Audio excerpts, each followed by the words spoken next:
Cuando se planteó esta feria para leer en libertad, lo primero que queríamos era una feria del DF. Yo me niego a que se llame como marca esta ciudad, para mí va a seguir siendo DF.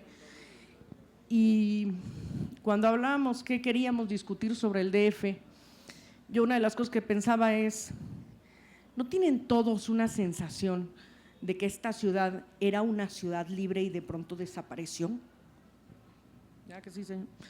Y que de pronto, pues todo lo que habíamos ganado se perdió, ¿no? Y nadie le queda claro dónde quedó. Para los que son jóvenes, muy jóvenes, hay muchos que no tienen ni idea lo que hemos ganado en esta ciudad, y por eso me gustaría que esta mesa de libertades y derechos, empezar con Javier González Garza, que fue uno de los partícipes de que ganáramos muchos de esos derechos en esta ciudad. Adelante, Javier. Gracias. Muchísimas gracias. Muy buenas tardes tengan todas y todos ustedes. Yo voy a centrarme en el asunto de derechos y más específicamente en el asunto de derechos humanos, porque lo que tenemos es una lucha interminable por los derechos humanos. El 68 empezó como un acto de protesta en contra de un acto de represión policíaca. Así empezó. Rápidamente se transformó en un movimiento por la reivindicación de derechos y libertades. No hablábamos de derechos humanos, en el 68 no hablábamos de eso, pero eso era lo que estaba en discusión. El pliego petitorio del movimiento de los derechos, el movimiento del 68, pedía en particular el castigo a los culpables, la liberación de los presos políticos y muy en particular la derogación del artículo 145 bis, que tipificaba el delito de disolución social. Lo digo así porque en México hubo un delito que se llamó de disolución social. Es como si a la sociedad ¿no? Bueno, así se llamaba. Bien, ese artículo se introdujo en el Código Penal justo en el momento de la participación de nuestro país en la Segunda Guerra Mundial. Tenía el propósito de evitar en plena guerra actos políticos en contra de la posición del gobierno. Y entonces se puso ese artículo. Nunca fue utilizado en la guerra. Terminó la guerra, pero quedó en el código el artículo 145 bis. Fue aplicado después en contra de los líderes de los movimientos sindicales, en especial del ferrocarrilero. Con ese artículo apresaron a Campa y a Vallejo y a muchos otros. De los médicos, del gran movimiento médico del 65 y, por supuesto, del movimiento magisterial, específicamente de Otón Salazar y compañeros. Contra todos, el artículo por el cual estaban presos era el delito de disolución social. Fueron apresados y el movimiento del 68 reclamaba su liberación. Eran los primeros presos políticos de la época moderna de nuestro país. Finalmente se logró la derogación de ese artículo. Entonces empezó la lucha, ya con su nombre, por los derechos humanos. México había firmado la ampliación de Declaración de la ONU de 1948.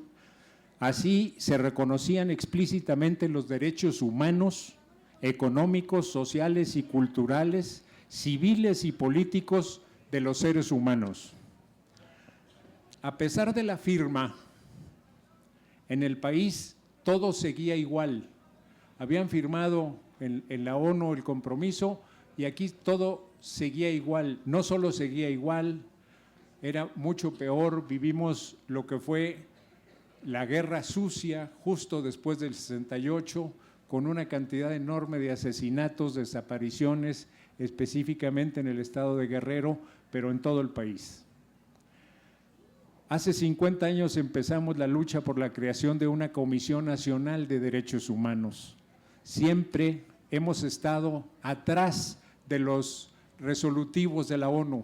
México siempre va atrás. Fue hasta febrero de 1989, apenas pasado el fraude electoral del 88, en la que se creó la Dirección General de Derechos Humanos en la Secretaría de Gobernación. Nos opusimos porque queríamos una comisión y no una dirección en Gobernación. En junio del 90 se crea la Comisión Nacional de Derechos Humanos, organismo desconcentrado de la Secretaría de Gobernación. Nos opusimos. ¿Por qué nos opusimos? Porque nosotros queríamos una comisión que nos defendiera de gobernación, chingado, y no una cosa que dependiera de gobernación, porque nos iba a joder más. Era obvio. Carpizo aceptó y fue Jorge Carpizo, el primer presidente de esa comisión. Fue hasta el 28 de enero del 92 que se crea la Comisión de Derechos Humanos que hoy conocemos. Se empezaron a crear comisiones en las entidades, algunas de ellas independientes y muy importantes, como el caso fundamental de la Comisión Nacional de Derechos Humanos del DF, cuando fue presidida por Emilio Álvarez y Casa. Empieza la lucha por una reforma constitucional por los derechos humanos. En la legislatura 56, que fue en el 94-97, se tenía esa prioridad. La izquierda de la época tenía eso como prioridad. ¿Qué pasó? Evidentemente, si se acuerdan, el 1 de enero del 94 empezó el movimiento zapatista y todo aquello, olvídense de lo demás, vivimos un estado zapatista y en particular la izquierda dentro de la Cámara lo que peleó fue por una ley de amnistía para el Ejército Zapatista de Liberación Nacional. Logramos esa ley de amnistía y me acuerdo perfectamente que cuando se iba a votar, todos los militares que eran diputados, tanto marinos como del Ejército, se salieron, porque esa ley de amnistía hablaba del Ejército Zapatista de Liberación Nacional y ellos decían que en México solo había un ejército, el de ellos, que no podían reconocer otro ejército y por eso se salieron. Después de todo aquello, salió una ley que se aplicó. Los militares se salieron de la Cámara. El Ejército, la prioridad de la izquierda siguió. Fue hasta la 60 legislatura, del 2006 al 2009, cuando se discutió y al final se aprobó una reforma que pasó al Senado. Se hizo la reforma constitucional en la Cámara de Diputados y se pasó al Senado. Ahí se discutió y se mejoró mucho, hasta que finalmente en el 2011, en junio del 2011, la reforma constitucional se aprobó y es la ley que hoy tenemos. Fue una lucha para lograr eso del 68 al 2011. ¿Cuál es la situación actual? En aquellos años no se hablaba de crimen organizado. Hoy está presente todos los días.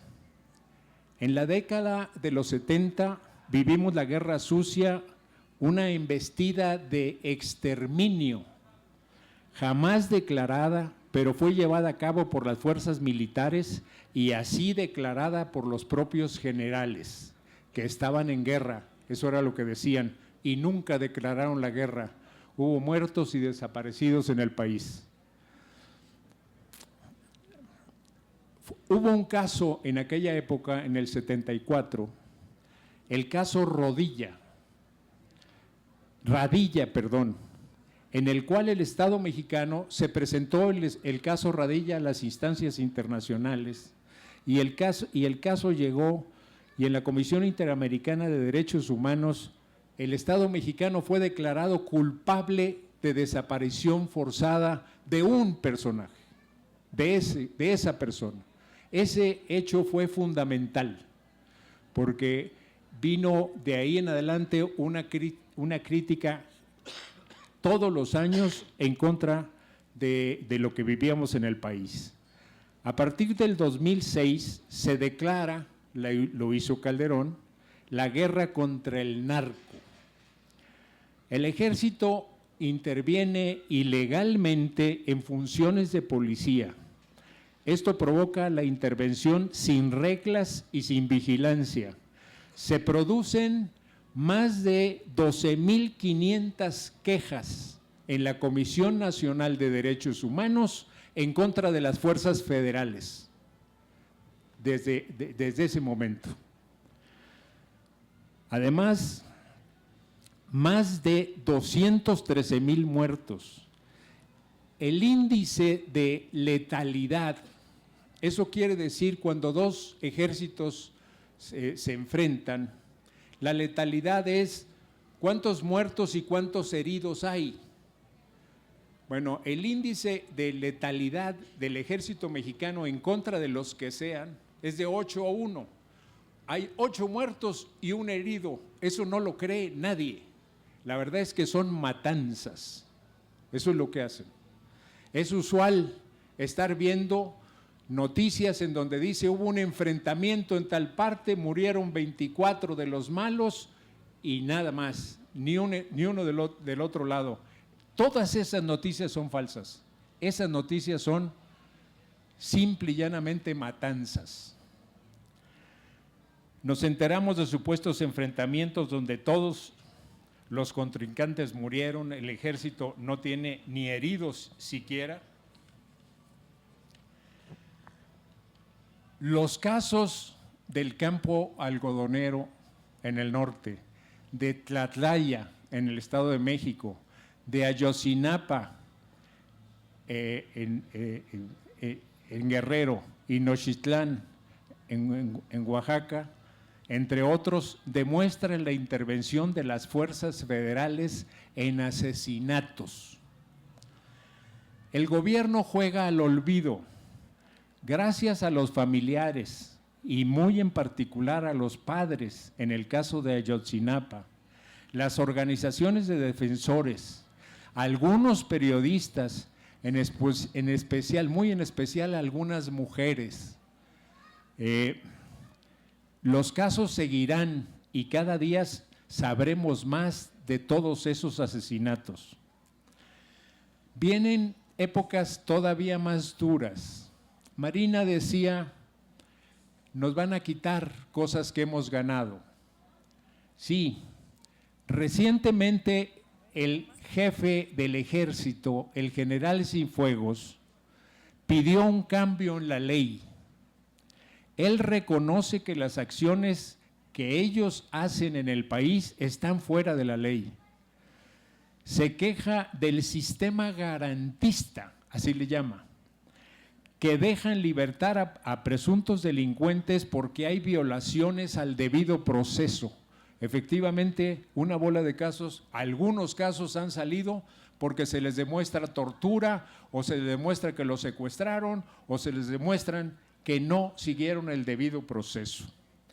Ese señor, que es el jefe del ejército, está pidiendo un cambio a la ley. Un cambio a la ley de seguridad, le llaman de seguridad interior, en donde le permitan al ejército, porque es ilegal, para que el ejército pudiera entrar a cualquier parte del país a combatir estas cosas, tendría que haber un decreto de la presidencia aprobada por el Congreso diciendo esa zona es una zona de excepción y va a entrar el ejército por tantos días para hacer esto. Nunca lo han hecho, nunca han aceptado ninguna zona de excepción, porque todo el país es de excepción. Eso es lo que está pasando. Lo que ellos quieren es una ley que les permita seguir haciendo eso. Eso es peligrosísimo. Eso sería militarizar el país. Eso sería quitar las policías y que se quede los militares. Aguas, eso sería un retroceso enorme. En términos de derechos, también se puede retroceder. Ahora, el PAN pretende eliminar en el constituyente derechos ya ganados en la ciudad. El derecho a decidir, el derecho a las parejas del mismo sexo, los derechos que esta ciudad ha conquistado están planteados en la discusión del constituyente. ¿Qué se tiene que hacer?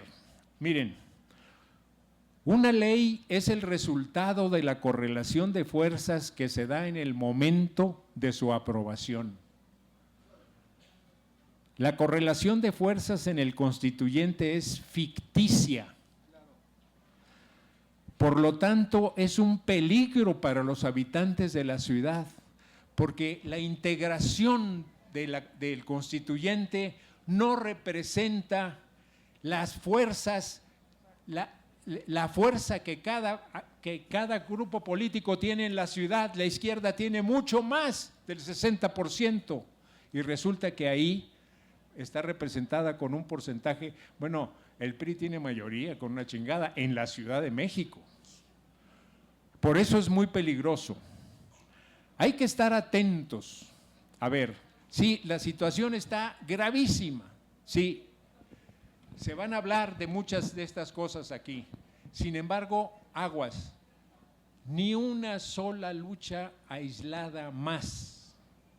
Necesitamos que la gente entienda ciertas cosas. Cuando se vayan a discutir esos asuntos hay que llegar a tomar las instalaciones, hay que defender lo que ya habíamos ganado. Esa es la situación que tenemos en el constituyente, pero esa es una situación que también tenemos en la Cámara Federal, porque desde la firma del Pacto por México se quedó sin oposición, porque se rindieron. Esa es la gran bronca. Entonces, ¿de dónde? De las sociedades de donde tienen que salir posiciones y acciones para poder seguir en esta lucha interminable. Muchas gracias. Creo que este está muerto. Muchísimas gracias a Javier. Cuando hacía la lista de quienes han sido afectados, ¿no?, por este nivel de autoritarismo brutal, cuando decía las mujeres, los periodistas, y yo de pronto decía, sí, falta un rubro, que son los activistas, que ahora resulta que se han convertido en foco rojo en este país. Y si muchos de ustedes, supongo, asiduos, igual que los de este lado, a manifestaciones en este país y en esta ciudad, saben lo importante que es que a la hora de una manifestación llegar corriendo a ver las redes sociales a ver a quién de tus cuates agarraron, ¿no?, porque no nos salvamos de ninguna. Para eso hay un mecanismo de información que para nosotros ha sido básico y ha sido el que hace el Comité Cerezo, cargado de los hermanos Cerezo, que han hecho una labor brutal. Cada vez que hay una bronca, los primeros, sí, señor, por favor, un aplauso, porque los primeros en estar ahí ayudando y dando, sobre todo dando información, las primeras informaciones que son las más importantes, que no se saben, nadie sabe cómo se… Empezamos porque nadie nos sabe nuestro teléfono, ¿no? Nadie sabe los teléfonos, nadie se sabe los nombres, no sabe dónde los agarraron, y en cuestión de horas siempre el Comité Cerezo tiene la información veraz, cosa importantísima en las redes. Pero me gustaría un poco que nos platicaras cómo pasa uno de víctima a defensor de derechos humanos en esta ciudad? Bueno, pues muchas gracias por la invitación, muchas gracias a todos. Pues uno pasa a ser víctima no porque uno quiera, sino son circunstancias que les toca a uno, punto. Uno no escoge ser víctima, ¿no? Y cuando te toca, como toda víctima, no sabes ni qué hacer. Simplemente te toca la desgracia de ser detenido arbitrariamente o de ser torturado, de ser encarcelado. Y bueno, ya no digamos desaparecido o ejecutado porque ya no lo puedes contar. Pero en México siempre ha habido víctimas, pero efectivamente a partir del 2006 entra una etapa, un proceso del país donde las víctimas se cuentan por cientos de miles, ¿no? 130,000 ejecuciones, cifras conservadoras, 30,000 desapariciones forzadas, detenciones arbitrarias, torturas, etcétera. Y tiene que ver, antes de entrar más a este proceso de víctima a defensor, en un retroceso en materia de derechos humanos, no solamente de los civiles y políticos, de los derechos a la protesta, a la manifestación, a la reunión, a la asociación, etcétera, sino un retroceso en los derechos básicos, en los económicos, en los sociales, en los culturales, y los que han sumido en esta espiral de violencia de ya de cerca de 10 años, cuando se inventaron su guerra contra el narcotráfico, que nosotros hemos desde el 2008 conceptualizado como una guerra en contra de la sociedad, una guerra de control mediante el terror para profundizar esas políticas neoliberales. No hubiera sido posible que Peña Nieto aplicara y aprobara las reformas estructurales si no había tenido 8 años de Calderón, de una guerra y de someter a la sociedad a una extrema violencia. Y estos fenómenos, desgraciadamente, agarran al narcotráfico como este enemigo interno, como el culpable de todo, cuando sabemos que si el Estado se ve al espejo, va a ver al narcotraficante, porque el narcotraficante, como esta economía criminal, es una pata de la economía neoliberal. No podemos explicar las políticas neoliberales sin tomar en cuenta que los narcotraficantes también son empresarios, ilegales sí, pero son empresarios y venden mercancías y también explotan gente. Y entendiendo este fenómeno, por eso están defendiendo el proyecto neoliberal y junto con esta concepción, esta colusión entre Estado y narcotráfico, y los tenemos como ejemplo en gobernadores, que son empresarios y que son narcotraficantes. 3 en 1. Ese es el Estado mexicano. Reúne esas 3 características.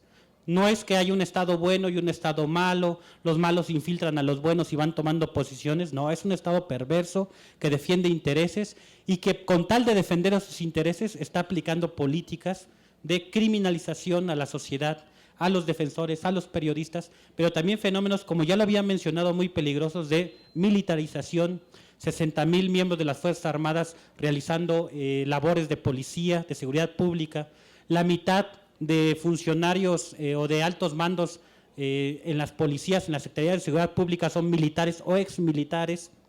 Y luego del fenómeno de militarización viene siempre aparejado históricamente el fenómeno de la paramilitarización, la mano siniestra del Estado. Cuando yo no puedo con uniforme hacer esas masacres que mencionaban, esas ejecuciones, pues voy a utilizar a personas civiles particulares que cometan todas esas atrocidades en su nombre y no en nombre del Estado, para yo como Estado erigirme como el salvador, ¿no?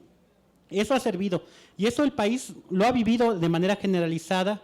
Empezó en Michoacán con el Operativo Conjunto Michoacán, luego Chihuahua, hasta Tamaulipas, etcétera, y el Distrito Federal, que algunos creían que era una burbuja de oxígeno democrático, no es que la Ciudad de México estuviera mejor, el problema es que el resto del país se puso peor.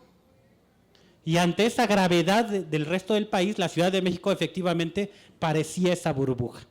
Esa burbuja o esa aparente burbuja se rompió en el 2012, cuando el gobierno del Distrito Federal, fiel a los intereses del gobierno federal, ¿no?, empezó una política de represión y de contención de la protesta social. Entonces tenemos del 2012 al 2016 más de 800 detenciones arbitrarias por motivos políticos en el Distrito Federal. El Distrito Federal es el estado con más detenciones arbitrarias de toda la República Mexicana.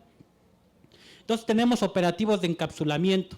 Si quieres llegar tu manifestación al Zócalo, no se puede. Te impiden el derecho al libre tránsito. Y vienen una serie de políticas represivas que van acompañadas de un discurso que va a legitimar esa tarea de represión diciendo que los que están haciendo, los que están protestando son delincuentes y los que defienden a esos que están protestando, a esos delincuentes, pues son delincuentes. Entonces los defensores de derechos humanos, las defensoras de derechos humanos son delincuentes. Y si todo día nos repiten en la televisión y en la radio eso, pues nos las vamos creyendo. Y todo día nos están diciendo eso, que inclusive, acuérdense cuando se fugó el Chapo, ¿quién tuvo la culpa de la fuga del Chapo? ¿Qué es lo primero que dijo el gobierno? Pues es que tenía derechos humanos y teníamos que despertarle los derechos humanos y como se los respetamos, por eso se escapó. O sea, no es que hayan comprado al penal, no es que hayan sido corruptos, no es que sean narcotraficantes también, tanto las autoridades como los presos, sino porque los derechos humanos. Entonces, ese discurso nos los vamos comiendo y luego, si teníamos alguna esperanza en la Comisión de Derechos Humanos del Distrito Federal, peor. Si eres un ciudadano de a pie, ve a levantar una queja, te tardas de 4 a 6 horas, si bien te va. Si eres un defensor con una organización, tienes presión, pues ya se disminuyen a 2 a 3 horas. Hay un cafecito y galletas, porque saben que les vas a hacer escándalo. Pero el papel de la Comisión de Derechos Humanos del Distrito Federal ahora es espantoso, es horrible, ¿no? Un ejemplo, estamos luchando contra el outsourcing, la tercerización del trabajo, que empresas contratan a otras empresas y estas otras empresas para hacer el trabajo. Hay compañeras despedidas de las prepas, del IEMS, no reconocen la relación laboral y se le pide un pronunciamiento a la Comisión de Derechos Humanos del Distrito Federal sobre esa situación. Lleva un año y no lo han sacado porque la misma comisión emplea el outsourcing. O sea, las gentes que están limpiando la Comisión de Derechos Humanos del Distrito Federal son esas señoras, señores de la tercera edad, sin ningún tipo de derechos, contratados por una empresa fantasma, y los tienen trabajando en la Comisión de Derechos Humanos del Distrito Federal. ¿Cómo se van a pronunciar en contra de esas políticas? Y todo este caudal del 2006 pues generó miles de víctimas. Nosotros los más afortunados, lo decimos, fuimos los que caímos en prisión, 7 años y medio. Somos los más afortunados porque desgraciadamente ahorita ser detenido arbitrariamente, estar algunas horas en el Ministerio Público, estar unos 2, 3 años en la prisión es lo menos peor que te puede pasar. Haz de cuenta que agarras las rejas, las dices, ya la libré. ¿Por qué? Porque ahorita estamos hablando de ejecuciones, de desapariciones, de tortura sexual, etcétera, de feminicidios. Y estamos hablando en estados como Tamaulipas, como Veracruz, que es imposible transitar de día o de noche por ciertas carreteras. Estamos hablando de San Fernando, la masacre de 72 migrantes, desaparición forzadas. Estamos hablando de miles de víctimas, de colectivos de familiares que están buscando a sus seres queridos, a sus desaparecidos. Estamos hablando de comunidades que han sido desplazadas porque llegó una minera, porque quieren hacer un oleoducto, porque quieren hacer una presa. Estamos hablando de solamente Ciudad Juárez, 250,000 personas desplazadas de Valle de Juárez porque están construyendo el principal puente transfronterizo entre Estados Unidos y México. Y ser víctima, por eso decía al principio, es una circunstancia que nosotros no escogemos. Así como si te subes al metro y no sabes si vas a terminar con la cartera o no, en tu bolsillo, ¿no? Y esa circunstancia, hay la mayoría de víctimas les da miedo, se paralizan y cuando sucede el hecho lo único que quieren es ya no saber nada de eso. Es regresar a su trabajo, a su estudio y cierran los ojos. ¿Por qué? Porque esa represión, esa violencia precisamente tiene el objetivo de generar eso, el miedo, la parálisis y el terror, que no te organices. Nosotros decimos, el Estado pega cuando estás organizado, pero también pega cuando no estás organizado para que nunca se te pase en la cabeza organizarte. Muy a la onda preventiva de Estados Unidos. Te voy a golpear no porque hayas hecho algo, sino para que nunca se te ocurra hacer nada. Y vas a hacer una muerte ejemplificante hacia los demás, ¿no? Entonces, tenemos esta situación de que la mayoría de víctimas tienen miedo, quedan paralizadas y realmente son pocas los familiares, las propias víctimas, que emprenden este largo camino de justicia en México. Y es un largo camino que no tiene fin, porque así como en los 60, 70, los familiares de los desaparecidos, los ejecutados, los presos, no encontraron justicia, y algunos todavía llevan 30, 40 años luchando, menos los que hace un año, hace un mes o ayer les fueron ejecutados o les quitaron un familiar. En México no hay justicia. Y a lo mucho que se puede lograr es cuando el Estado quiere dar dinero a cambio del dolor. No como una reparación integral del daño, sino para comprar. esa disidencia, para comprar esa protesta. Y es lo que tenemos. Y en México por eso es importante tomar conciencia de que aparentemente México es un país democrático, donde ha habido aprobado tenemos una ley federal para proteger a periodistas y a defensores. Tenemos un mecanismo federal para protegernos. Tenemos una Comisión Nacional de Derechos Humanos. Tenemos la Comisión de Derechos Humanos del Distrito Federal. Ahorita viene la ley contra la tortura, que es una porquería, la ley contra la desaparición forzada, que es otra porquería, pero leyes tenemos muchos. Pero preguntémonos si realmente el país ha avanzado en materia de derechos humanos. ¿Es un país más seguro, menos violento, hay más trabajo? Ahorita los aguinaldos vinieron sabrosones como para ir a gastarlos en libros a la feria. No. Y el problema es que la Ciudad de México no está exenta de esto. Claro, en la Ciudad de México todavía hay fuerzas progresistas que están dando la lucha, la batalla, precisamente para que no se pierda lo poco que se ganó, que puede ser poco, pero a la vez es mucho, ¿no? Y en esa batalla se está, pero la Ciudad de México no es ajena a todo lo que está pasando. En la Ciudad de México es donde más agresiones, hostigamientos, amenazas, seguimientos tienen las personas defensoras de derechos humanos. Es en el Distrito Federal. No es en Guerrero, no es en Chiapas, no es en Oaxaca, es en el Distrito Federal y está documentado. Entonces lo que nosotros decimos es, no es necesario ser víctima para tomar conciencia de que las cosas están mal. Tampoco es necesario tener un amigo, un vecino, un primo que le haya pasado algo para nosotros tomar conciencia. Simplemente es ver nuestra sociedad, ver los vecinos, ver lo que está pasando para decir que esto es injusto y que tenemos que luchar por cambiarlo y de manera organizada. Porque los que están allá arriba, los poderosos, sí están organizados y se ponen de acuerdo, aunque tengan sus diferencias, cuando sienten en peligro sus intereses, se ponen de acuerdo para pegarnos. Y nosotros no. Y en ese sentido el llamado es muy prudente de que tenemos que ir primero frenando estas políticas que nos quieren arrebatar lo ya ganado, pero también tenemos que apostar también a un cambio profundo, porque también hay una responsabilidad de la parte de la izquierda institucional de este retroceso. Y ya lo decían, esa izquierda que renunció al anhelo de luchar por un mundo mejor, la que firmó el Pacto por México, la que no está protestando y luchando, también es responsable de lo que está pasando. Y si mañana va a ser legal lo ilegal, si mañana va a ser legal que los militares estén en las calles, también va a ser responsabilidad de esa izquierda que no se está oponiendo firmemente ante eso. Muchas gracias. Bueno, sí. Muchísimas gracias y creo que acabas de tocar un punto durísimo, que es la izquierda también se tiene que hacer responsable. Y para eso, ya se está riendo Francisco, ¿verdad? Porque él sabe que le toca. Quiero que nos cuente, porque ha sido muy difícil, señores. Hace un año, exactamente en la Feria del Libro del Zócalo, nos levantamos a decir, queremos una amnistía en esta ciudad para amnistiar a los presos políticos. ¿Qué ha pasado? Resumen, pues. Un resumen. Un resumen. Trataré de resumir. Bueno, primero quiero referirme un poco a lo que decía don Javier. Yo recuerdo, había escuchado las matanzas, la represión del 68, el 71, las matanzas de enriquistas en los 50, para ellos se aplicó el artículo de disolución social. Pero el 1 de diciembre de 2012 me vi de repente en medio de lo que yo había escuchado o visto en películas o leído. Algo inverosímil. Las marchas en esta ciudad, las manifestaciones eran una fiesta.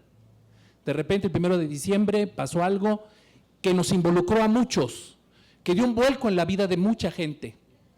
Hubo un cambio radical en la vida civil de esta ciudad. Yo no ejercía como abogado. Aquí hablaban hace un rato de los abogángsters. Yo tenía un prejuicio por el ejercicio de la carrera de abogado y no quería ejercer. Y me vi obligado a ejercer la carrera de abogado por estos hechos. El 1 de diciembre cambió radicalmente esta ciudad. El 1 de diciembre el gobierno de la ciudad la emprendió contra los mismos jóvenes que habían votado por la izquierda. Esa es la paradoja. Esos jóvenes que habían ido a las marchas para la defensa del voto, los jóvenes que habían ido a las marchas para la defensa de los recursos energéticos, acabaron golpeados, acabaron masacrados, torturados y en prisión. Solamente ese día la Comisión de Derechos Humanos reconoce 104 detenidos arbitrariamente. Fueron más, evidentemente, y las listas de los comités Cerezo, muchos nos han ayudado para recuperar esa memoria, porque les voy a hablar de una lucha que es invisible, una lucha de la que casi nadie habla, una lucha solitaria y difícil, que iniciamos, como bien dice Marina, hace un año. Hace un año, gracias al apoyo de Paco Ignacio Taibo, en muchos sentidos, de Andrés Manuel López Obrador, Morena adoptó una iniciativa ciudadana elaborada por las propias víctimas, por los abogados, por los familiares, que pedíamos la amnistía para los presos políticos, pero no solamente para ellos, porque quedan 4 presos políticos. Son más de 500 detenidos arbitrariamente y 96 sometidos a proceso, de los cuales 39 todavía tienen que ir a firmar cada mes, todavía tienen antecedentes penales y además tienen cancelados los derechos políticos. Una amnistía para la reparación del daño, una amnistía que se hizo necesaria porque resulta que, como también ha dicho aquí Héctor, la Comisión de Derechos Humanos no cumplió con su papel. La Comisión de Derechos Humanos solamente ha emitido 7 recomendaciones de 8 eventos, manifestaciones, marchas reprimidas, y nosotros tenemos contabilizadas 28 hasta el 1 de diciembre de 2015, que fue cuando se discutió la amnistía. A la fecha son más de 34 las manifestaciones reprimidas. Bueno, pues esas víctimas, más de 500, hablaba Héctor también de otro número. Nosotros hemos hecho una lista comprobada, es decir, que hemos tratado de documentar, que nos arroja 504 víctimas al 1 de diciembre de 2015. Sin embargo, en esa lucha, en la que hemos defendido además el carácter ciudadano de esta iniciativa, la lucha social, porque sucede algo muy importante. Los partidos políticos no pueden apoderarse de los movimientos sociales, tienen que apoyarlos, tienen que estar atrás de ellos, tienen que empujar. Y la lucha en esta ciudad es por los derechos humanos. Decía por aquí también don Javier que vamos a perder derechos, ya los perdimos. Esos muchachos fueron a la cárcel porque se les arrebataron sus derechos. El problema de esta ciudad es que tendríamos que recuperar esos derechos. Hay un episodio, hay todo un entorno, un contexto de represiones, de violencia, de tortura, de procesos amañados, de jueces de consigna que simplemente por eso, por consigna, metieron a la cárcel a muchachos, a jóvenes en su mayoría, muchachos además de ideas avanzadas de izquierda, a los que se ha criminalizado diciendo que son vándalos y que son anarquistas, como si fuera un delito. El problema también es que las autoridades han encubierto todo esto. Ha habido un contubernio que mezcla al gobierno del Distrito Federal, a la Comisión de Derechos Humanos, al Tribunal Superior de Justicia, a la Secretaría de Seguridad Pública, a la Procuraduría General de Justicia, que han estado inventando todo un entorno de vandalismo en el que encubren en realidad la violación de derechos humanos fundamentales. ¿Quién habla, por ejemplo, del muchacho que aquí en la Alameda, aquí dormía? Era un muchacho que se había salido de su casa y dormía en una banca, Roberto. Lo acusaron de haber destruido el Hilton, estuvo preso, lo golpearon. ¿Y qué pasó? Demostramos con sus propios videos que no era ese el que había cometido el vandalismo. ¿Por qué?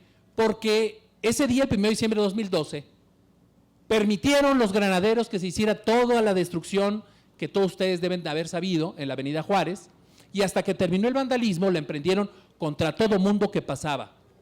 Muchachos jóvenes con niños de brazos fueron detenidos, muchachas estudiantes, una en particular que ese fin de semana tenía su examen profesional, que le cancelaron obviamente la posibilidad del examen, pero no solamente eso, sino que entró en depresión y estuvo a punto de suicidarse. Familias enteras, más de 500 familias que han vivido el calvario de ver a sus hijos en la cárcel, de verlos maltratados, de verlos además insultados, criminalizados, de seguir el calvario de un proceso amañado en el que además, en la mayoría de los casos, fueron sentenciados culpables, y seguir la lucha por reivindicar su inocencia, porque además, para recuperar muchos su libertad, tuvieron que recurrir a la justicia federal a amparos federales. El caso, por ejemplo, de 9 muchachos aquí atrás, Reforma 93, encapsularon, los subieron en un camión, los escogieron además porque se criminaliza en esta ciudad el aspecto físico, la vestimenta, el peinado. Así los escogieron a ellos, los metieron a la cárcel, 2 de octubre de 2013, porque además quiero subrayar, no nada más fue el 1 de diciembre de 2012, fue todos estos 28 eventos represivos. Ahí inició esta secuela represiva. Ahí se abrió un proceso de criminalización, de represión y de violencia en el que todavía estamos inmersos. Estos muchachos fueron metidos en la cárcel, se comprobó con los videos desde los primeros momentos, porque además quiero decirles que las autoridades siempre supieron lo que estaba pasando.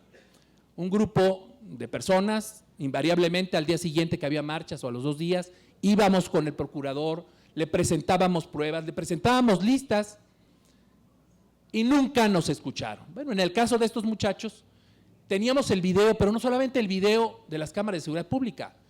Los bancos que acusaban las autoridades que esos muchachos habían vandalizado, nos dieron sus videos. En esos videos se veía claramente a los granaderos viendo cómo muchachos encapuchados destruían el banco, el Oxxo, se retiraban y después le emprendían contra ciudadanos que iban pasando, contra manifestantes y se los llevaban detenidos. Con esas pruebas, en gobierno nos dijeron, sí, es cierto, son inocentes, pero pues hay que seguir el proceso. No salieron, estuvieron 9 meses en prisión, sabiéndose que eran inocentes.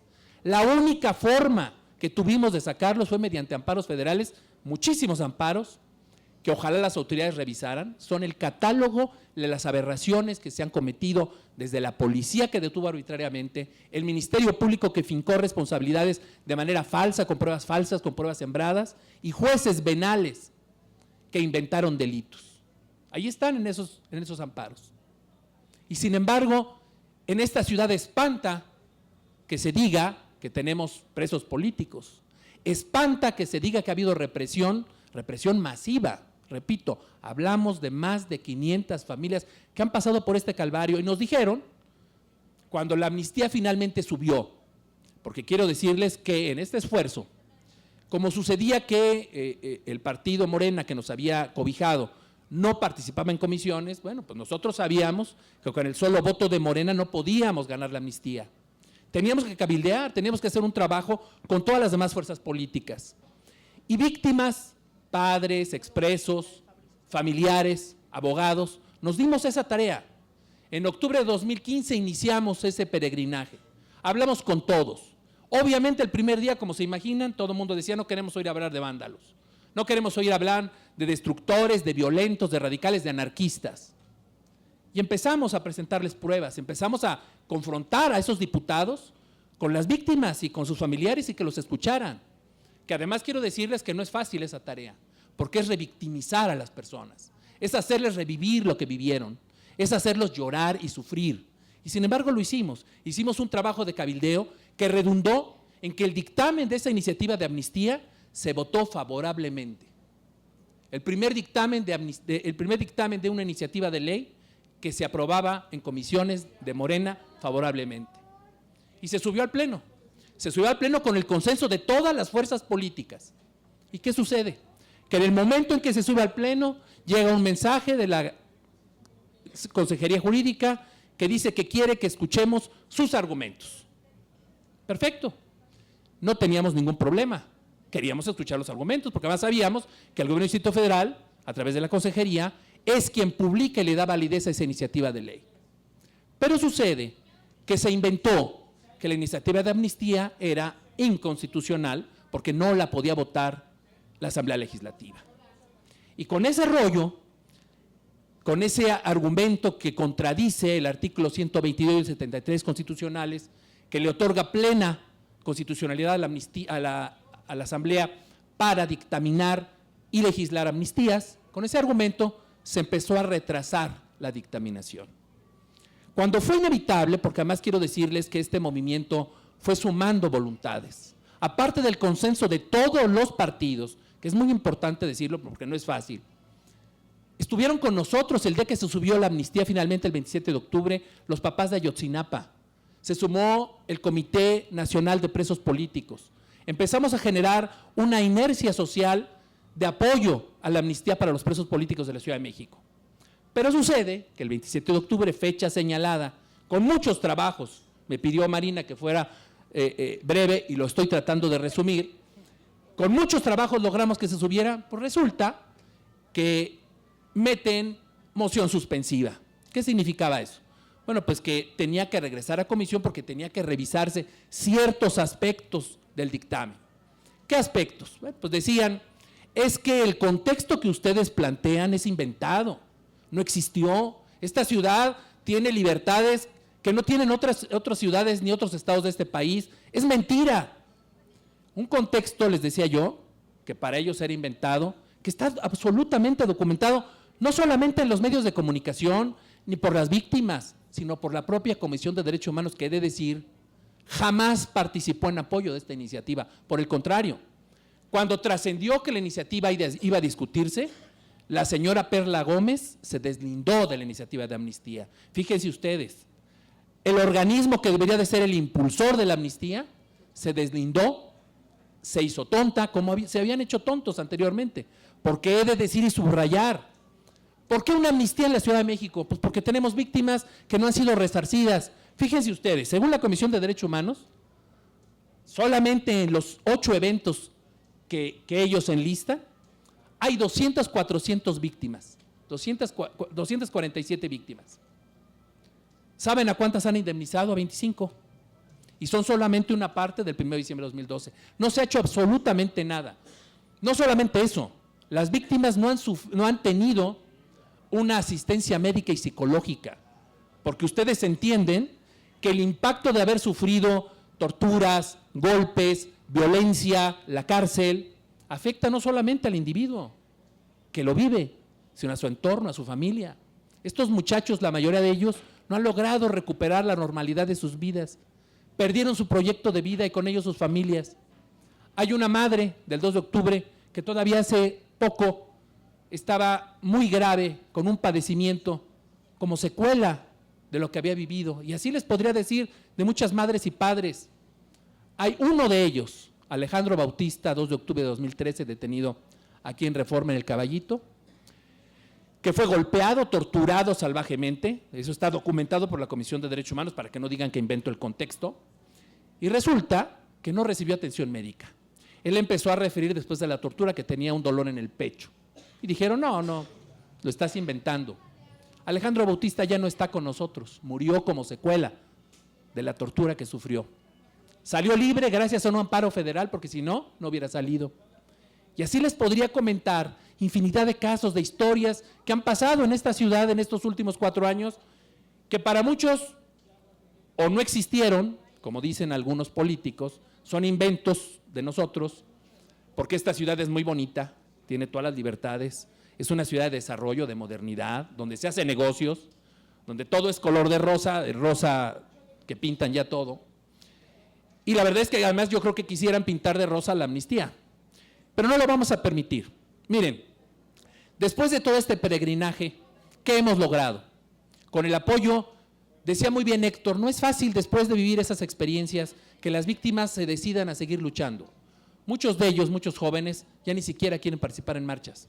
Muchos de ellos, les decía al principio, de izquierda, que votaron por la izquierda, incluso votaron por Mancera, es lo más chistoso. Hoy no quieren saber ya nada, están en sus casas. Hay un muchacho que golpearon salvajemente aquí. Lo golpearon tan brutalmente que lo dejaron inconsciente y cuando lo llevaron al Ministerio Público, el Ministerio Público se negó a recibirlo por cómo estaba. Solo fueron a tirar en una calle. Ese muchacho tuvo que sus papás lo internaron en un internado casi militar para protegerlo por el terror con el que ha vivido estos años. Y así les podría relatar, insisto, infinidad de casos. ¿Y por qué lo hago? Porque este es un caso humano. Este no es un caso de balances políticos ni de cálculos electorales. Este es un caso de justicia que tenemos que defender. Nos dicen, es que la amnistía es un recurso muy grande como para estar alegando eso cuando podemos hacer otras cosas. Pues resulta que la amnistía es necesaria en esta ciudad porque hay un episodio que no se ha cerrado. Hay una herida que está sangrando todavía. Hay víctimas que no han sido resarcidos. Ni siquiera se quiere reconocer públicamente, como ya lo ha mandatado la Comisión de Derechos Humanos, públicamente la inocencia para resarcirlos moralmente ante la sociedad, que todavía hoy, cuando vamos por la calle o nos presentamos en alguna oficina, dicen, ahí van los vándalos, ahí van los delincuentes, y siguen sufriendo eso reiteradamente. Hoy tenemos un recurso ante el periódico La Razón, precisamente porque sigue criminalizando a los muchachos. ¿Y saben qué pasó con ese recurso? Bueno, pues ahí me lo imaginan, pues que el juez, abocado al caso, dijo que no procedía por una argumentación jurídica, y evidentemente procedía, y ahorita estamos litigando en esa parte. ¿Por qué? Porque ya no vamos a permitir que se criminalice a la gente, pero necesitamos que se conozca lo que pasó. Necesitamos que haya un clamor social que respalde esta iniciativa de amnistía. ¿Y en qué estamos? Bueno, pues para terminar, estamos en que finalmente logramos que la Comisión de Gobierno de la Asamblea Legislativa asumiera un compromiso público de que la amnistía era necesaria e importante para esta ciudad. El diputado Leonel Luna, ante las víctimas, se comprometió a que esta iniciativa iba a ser votada. Pero resulta, ya lo saben, que pues se atravesó el presupuesto. Y eso para los diputados es más importante que una iniciativa de amnistía. Entonces, estamos hoy ante la situación de que estos 4 últimos presos que quedan pasen Navidad, pasen Año Nuevo. ¿Por qué? Pues porque la ley no da para que se le pueda aprobar. Y entonces estamos en la batalla. Se nos ha planteado la posibilidad de un periodo extraordinario, lo vamos a pelear. Necesitamos, como aquí se ha dicho también, sumar voluntades. Ninguna lucha es aislada. La violencia, las violaciones a los derechos humanos, la represión, finalmente nos toca a todos. Finalmente nos va a alcanzar a todos. ¿Por qué? Porque este es un fenómeno que ya está cada vez más en la mente de nuestros gobernantes. Y si la sociedad no levanta la voz, y para empezar, queremos que esta ciudad cambie, tiene por necesidad que cerrar ese capítulo vergonzoso, doloroso, que nunca debe haber pasado, con una iniciativa de amnistía como la que pelearon los estudiantes del 68, como la que peleó la izquierda para defender al ejército zapatista. Eso es justo lo que pedimos. Si queremos recuperar la normalidad y ya no vernos rodeados de granaderos como pasa ahora normalmente, necesitamos la amnistía. Y para tener la amnistía no basta con los cálculos políticos ni con los tiempos políticos, necesitamos el clamor social, el apoyo social, y eso es a lo que yo apelo, que lo hagamos visibles, que nos apoyen, que escuchen ese dolor que ha sido reiterado y repetido por 4 años y que no puede ser olvidado. Muchas gracias. Muchísimas gracias. Voy a cambiar de micro para pasarle este micro a Jaime. Pero ahora que decía Francisco, lo de La Razón, me acordé que hace 2 años en el periódico La Razón, cuando el Poli se levantó, cuando los muchachos del Poli se levantaron en huelga, sacó una portada en donde decía, vean cómo se ve que este muchacho este estudiante es delincuente, porque tiene una foto con Paco Taibo y lo puso en la portada, así que agárrense, todos los que se tomaron foto.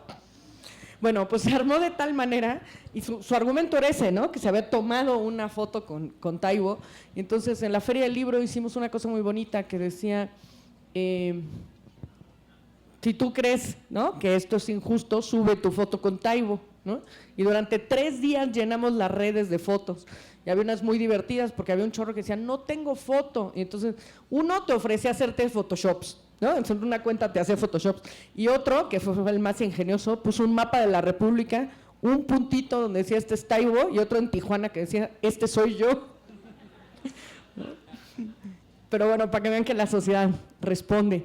Y cuando pienso que la sociedad responde, no me puedo imaginar una respuesta tan rica de todos los sectores progresistas de esta ciudad a la embestida brutal que ha tenido la comunidad LGBT en los últimos meses. Y me gustaría que nos contaras un poco qué se ha ganado y qué se puede perder en esta ciudad, en la comunidad LGBT. Bienvenido, Jaime. Hola, buenas tardes a todos y a todas. Qué honor estar con ustedes aquí en la mesa. Pues mira, entremos por decir que es LGBTTTI. Y siempre hacemos los que lo decimos y los que nos oyen que es un chiste, que es una broma, que ¿por qué tantas letras? Y tantas letras es porque somos una población vulnerada y que cada uno tiene sus diferencias y por eso son las letras. Pero estamos en esta ciudad que decimos que es un faro de libertades. Esta ciudad que es una isla de libertad, de derechos y de leyes. Y efectivamente es una isla de leyes. Leyes, como dijo don Javier, que ahí están, como dice Marina, no están, pero no se aplican. La población LGBT, porque no somos una comunidad, somos una población, porque el único común denominador es la diversidad sexual, no tenemos otra cosa en común. La mayoría de los homosexuales, hombres en esta ciudad, son panistas, créanlo o no. ¿Sí? Pero lo que se tiene en común es la vulnerabilidad que se tiene. Y cuando hablo de la vulnerabilidad, no me queda más que reescuchar a los compañeros. Es la vulnerabilidad de toda la población. Y los más vulnerables tienen un común denominador: el color y el código postal. A más jodido, más jodido. Son los que puedes tomar, los que puedes ir por ellos, y en el caso de las poblaciones trans, son los que puedes matar. Los puedes matar porque son viejas, bueno, ni son viejas. O sea, tienen la doble.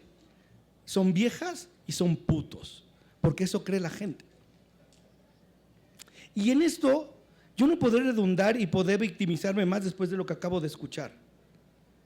Pero lo que yo quisiera llevarlos es a la reflexión de que todo esto es lo que nos hace el Estado y lo que no podemos contra el Estado. Pero la reflexión es que hacemos nosotros con nosotros. El cambio está en nosotros. Resulta que un 17 de mayo el pasado, el presidente de la República, después de más de 8 años de estar solicitando ciertos grupos de activistas LGBT, lo voy a dejar ahí para no decirlas todas, ¿sí? O sea, legalmente es LGBTI, moralmente es LGBTI. Entonces, estos grupos de la sociedad civil organizada hemos solicitado un encuentro con el presidente de la República. Desde Calderón se estuvo pidiendo a través de CONAPRED. No para otra cosa, sino para que nos conociera y sensibilizarlo sobre los temas que aquejan a esta población. Y los temas son los mismos que aquejan a la población mexicana y a la población de esta ciudad: seguridad, salud, trabajo, discriminación.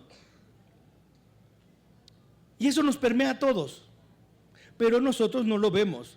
Ese es un problema de los putos, es un problema rosa. Y eso permitió a la iglesia y a la derecha que cuando el presidente de la República, de manera muy inesperada, muy sorpresiva, nos ofreció un decreto para que se incluyera en el artículo 4 constitucional matrimonio igualitario, entonces lo único que pasó es que se despertó el demonio que ahí estaba, el demonio que todos tenemos dentro. Todos somos discriminadores y la gran mayoría en esta ciudad homofóbicos, y en el país más del 70% de la población. En manos de la iglesia, estas frases de libertad, estas frases progresistas fueron terribles. Pero aún así, no había ningún argumento para que los homosexuales, las lesbianas, no nos pudiéramos casar. No había un solo argumento, porque el artículo 1 constitucional habla de la no discriminación. Y la Suprema Corte de Justicia, en el 2015, dice que todos aquellas leyes que hablen de matrimonio como una unión entre hombre y mujer con fines de procreación es anticonstitucional y discriminatorio. Por lo tanto, les invita a los gobiernos estatales que reformen sus leyes. Por supuesto, muy pocos hacen caso a ello. Bueno, en concordancia con esto, el presidente de la República lanza este decreto que no solo es de matrimonio civil igualitario, se habla también de los aspectos de salud para la comunidad trans, de su legitimación en la sociedad a la hora de reconocer el transgénero. Es decir, que alguien puede ir y decir, yo tengo apariencia de masculina, de hombre, pero soy mujer. El fenómeno trans es muy complejo de entender, pero está satanizado totalmente. O sea, primero están viendo que los travestis son trans o no son trans, y es complejo de definirlo, pero todo está en el lado oscuro del mundo o de nuestra moral. Es la prostitución, es el baile, es la parranda, es la droga, ¿sí? Y tiene más que ver con las pocas posibilidades que tienen de trabajo, de educación, después de que un muchachito en el campo de repente se siente y se mueve y hace como mujer y ni él mismo lo puede entender. Y bueno, no vamos a hablar ahorita del fenómeno trans, pero es un poco para que entiendan por qué la gente, o quizá ustedes, cuando piensan en homosexuales, piensan en sexo y piensan en los y las trans. Es como una asociación directa y sobre todo en pecado. Con esos argumentos la Iglesia convoca a defender la familia y el matrimonio. Y defienden la familia y el matrimonio de qué, quién sabe. Yo tengo un esposo, tengo una hija de 5 años y no le quito nada a nadie. Hace 7 años hay matrimonio igualitario en esta ciudad. Hay cerca de 8,700 matrimonios entre personas del mismo sexo y no se ha acabado el mundo. Yo no conozco ningún amigo heterosexual que le diga a otro, oye, ya se puede, ¿por qué no nos casamos, güey? No es como que se te antoje. No atacamos a la familia tradicional, que además la familia tradicional, que es aquella de papá y mamá e hijos, es la minoritaria. Solo 4 de cada 10 familias son así. Lo demás lo componemos las madres solteras, los padres solteros, las familias reconstruidas, es decir, de divorciados que se juntan, que tienen hijos del anterior matrimonio, ¿sí? Las abuelas que cuidan a los nietos. Y en esta ciudad especialmente hay estas comunidades donde en una casa viven 4 familias y todos se cuidan entre todos y todos aportan. Eso es una familia. Bueno, ante eso y ante esa posibilidad de que estuviéramos en la Constitución, y que además iba a ser un trabajo bestial convencer a otros 30 estados de que lo hicieran, ¿sí? La Iglesia toma medidas. Y la Iglesia, aliada con el gran poder del gran capital, ¿sí? Toman alianza. Y toman alianza y convocan en los estados a una marcha donde asistieron en 111 ciudades alrededor de 600,000 personas. Si ustedes lo miran como 600,000 personas, dicen, puta madre, son un chingo. En el Zócalo caben como 80,000. Pero si piensan que somos 120 millones de habitantes, pues se queda como pequeño. Aún así hicieron ruido, porque como decían hace rato, ellos sí están organizados, ellos sí hacen ruido y tienen mucho dinero. Y de esto es para regresar a la Ciudad de México.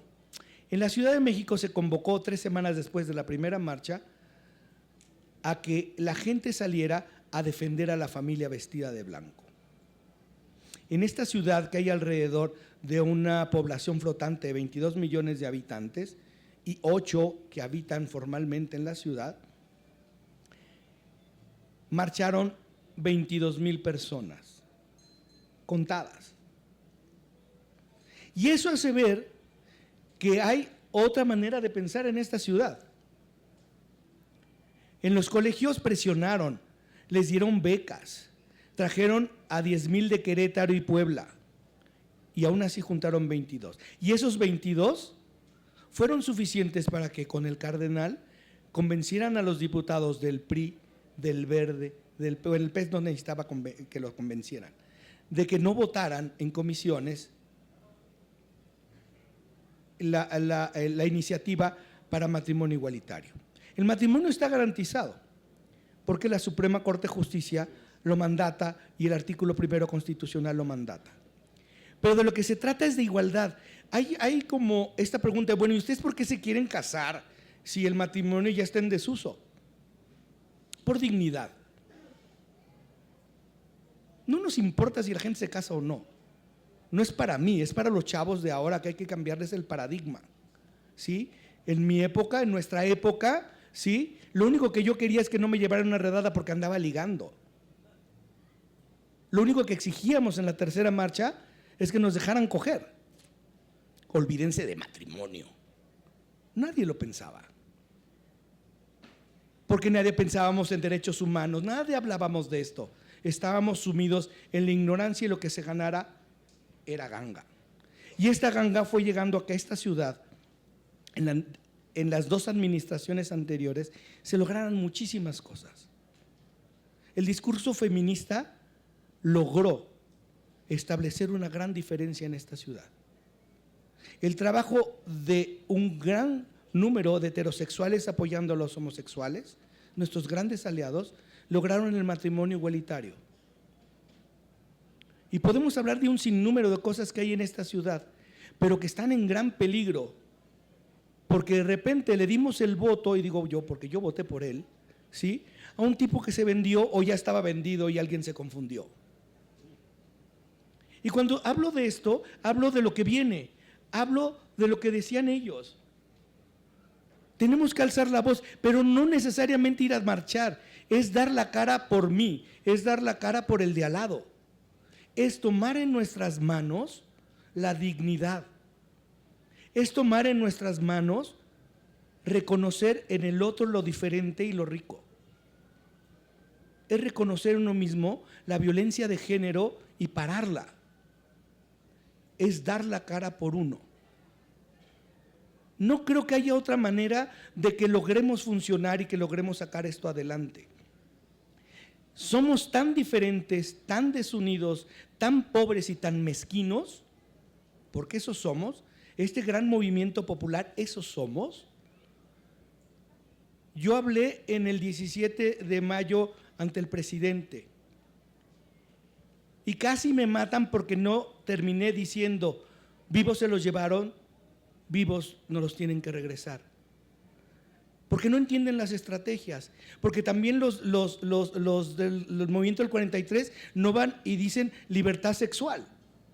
Cada quien tiene su lucha, pero nunca la sumamos o muy pocas veces. La solidaridad no nos une. Y yo creo que lo que tenemos que empezar a hacer es reconocernos quiénes somos, reconocer lo ojetemente capaces que somos de discriminar y de joder al de enfrente, para entonces componerlo.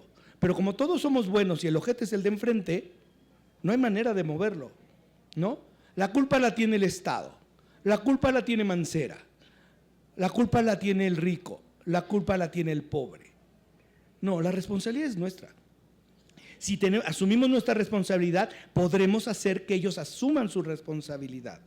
Y entonces podemos tener una cohesión. Y entonces podemos ir a votar por el que quieran, pero que tengan claro, todos estos que tienen miedo, que lo vean lo que pasó con Trump en Estados Unidos. Pues ya empecé, justo. Ahorita le sigo. Ahorita haces tu stand-up. ¿Sí? Entonces creo que lo más importante es que nos demos cuenta que el no actuar, el voltear hacia otro lado, nos hace cómplices del malo. No necesariamente tenemos que ir con los compañeros cerezos a ayudarle a la gente, pero tenemos que observar, que estar ahí cerca, que ser solidarios. Estos 4 que están en la cárcel, yo no sé quiénes son, pero tengo que estar solidario en mi mente con ellos y con todos los demás. Y tengo que pensar en la dignidad de una persona así. Y tengo que hacerlo porque tengo que exigirle que me dignifique a mí. Entonces yo quiero cerrar esto solo diciéndoles que nuestras luchas no tienen marca. Son luchas de la sociedad, son luchas de cada uno de nosotros. Yo lucho por mi familia, por matrimonio igualitario, por la libertad de las mujeres trans que no sean asesinadas y quemadas después. Cada uno de los de aquí lucha por alguien que lo tuvo en corto, pero tenemos que luchar por todos. Tenemos que dejarlo de hacer personal. Tenemos que dejarlo de hacer que nos guste o no. Tenemos que hacer que la solidaridad, la verdad y la conciencia nos haga libres y liberemos a esta ciudad de los sátrapas que nos tienen ahora.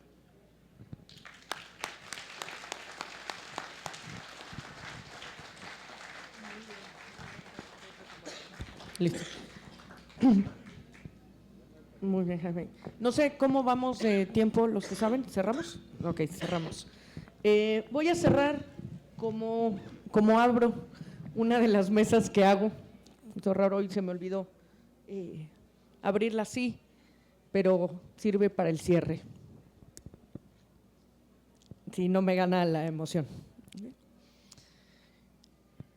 Soy Marina y soy hija de los padres de Guardería ABC.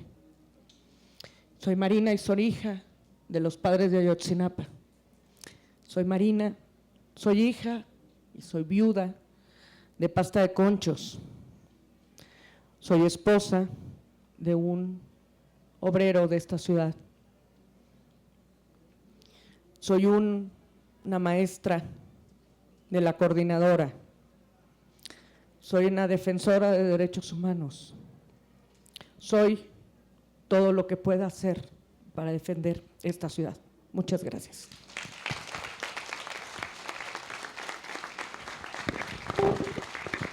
Muchísimas gracias a todos y si me echan una mano los de atrás, ¿nos quedan todavía libros?